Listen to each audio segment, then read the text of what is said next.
I'm gonna eat a tangerine while I do this review. Not because the book has anything to do with tangerines, but because I have 3 tangerines and I want to eat them while I do this review. Hello everybody, welcome back to Eli's Horror Home, where I talk about horror stuff, mostly books right now, could change in the future.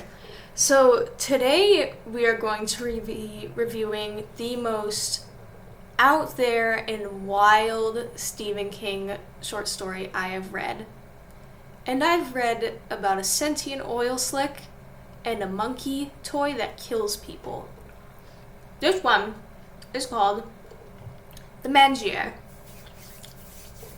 which a Mangler is a laundry machine that flattens and folds laundry for you automatically. And this short story is about a possessed industrial-sized Mangler that kills people. Now, it sounds like a very, very crazy concept. That wouldn't be scary at all, but it's Stephen King. It's gonna be scary. So, the story follows this cop named, he's called Officer Hunton, with, I believe, a detective named Mark Jackson. And the two of them are reviewing this case where this woman basically got flattened and folded over in a Mangler in this sort of freak accident. When they investigate it, they find out that everything was in working order with the machine. There was, like the safety bar was working, it just somehow hadn't been triggered. The factory wasn't in poor condition or anything. This poor woman just got folded like laundry. And the way that it's described, again, I don't need to repeat myself, but I will. Stephen King is an absolute master at describing gore, and this book is no exception. So, after that, they continue to complete the investigation, find out that everything's fine and move on. Then a few weeks later, that same machine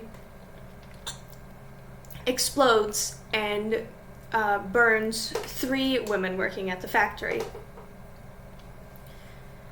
And when they go to review them in the hospital, interview them, the woman who received the worst of the burns, who got half of her body burnt 2nd degree, it was really bad, says it felt like the machine was almost alive, which is interesting. They describe the machine as sentient, as almost hungry for blood throughout the story. And then they interview this young girl who, before the first accident had occurred, cut her finger on the machine.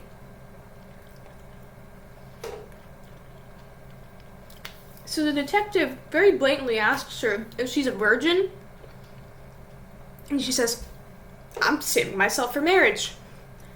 And the detective and the cop look at each other and they say, "Yep, we need to exorcise this machine."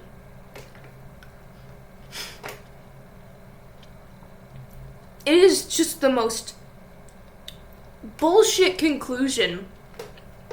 Let's do an exorcism. What if there was this sentient laundry machine and it was possessed? Let's do an exorcism. But he makes it work. He makes it work completely. And I love this story for that. So, he describes how the detective takes his time looking through all these different types of demons from different religions and nationalities and parts of the world, trying to deduce what is the... I'm gonna eat another tangerine. Like, which demon are we dealing with here? And they, like, narrow it down using the virgin's blood thing. And they go to the factory in the middle of the night, and they... Oh, I almost forgot about the most important part. Another guy got caught in the machine, and they tried to turn off the machine, and it didn't work. They turned off all the power in the factory, and it didn't work. So they had to resort to cutting his arm off to prevent him from being crushed by the machine. That was just a really awesome part of the story, because it was just like, it really solidified that this thing is fucking haunted. But back to the exorcism.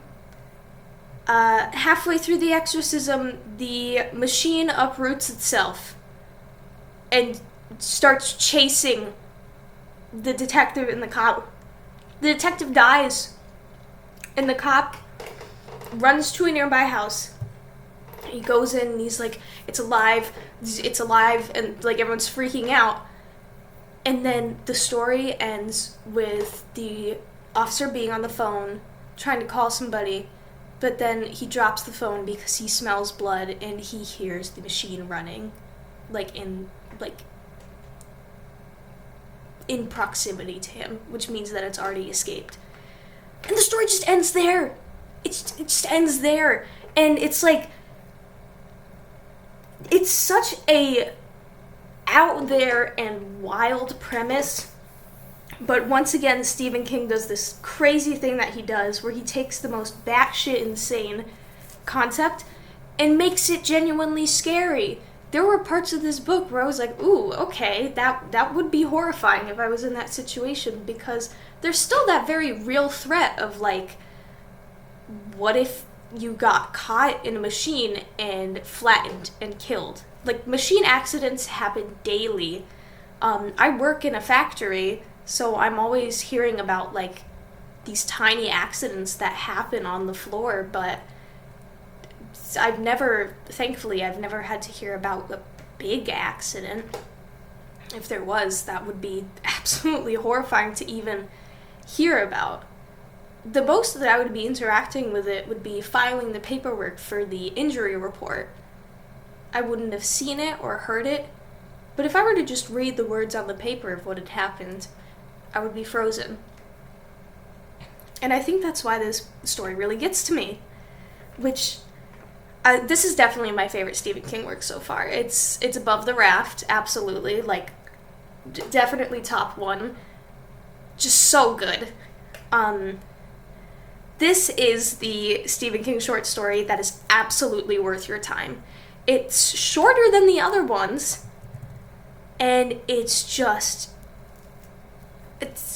don't know, it satisfies all of my tics with, tangerine, with what I want from a horror story, which is like a feasible amount of like description in the gore, and then just like making this wildly imaginative thing scary.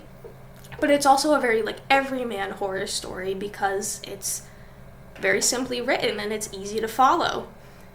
So if I had to recommend any of the stories from the ones I've reviewed so far, this is the one. This is absolutely the one worth checking out. Have a tangerine.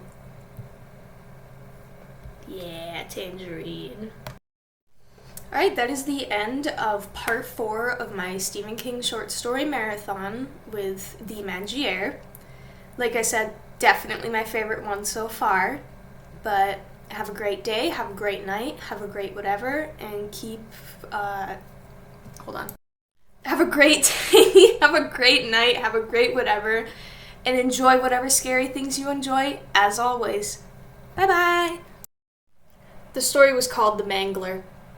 It was called The Mangler the whole time because it's a mangle machine. The website that I read it off of for free just spelled it wrong. It's called The Mangler. Fuck my life.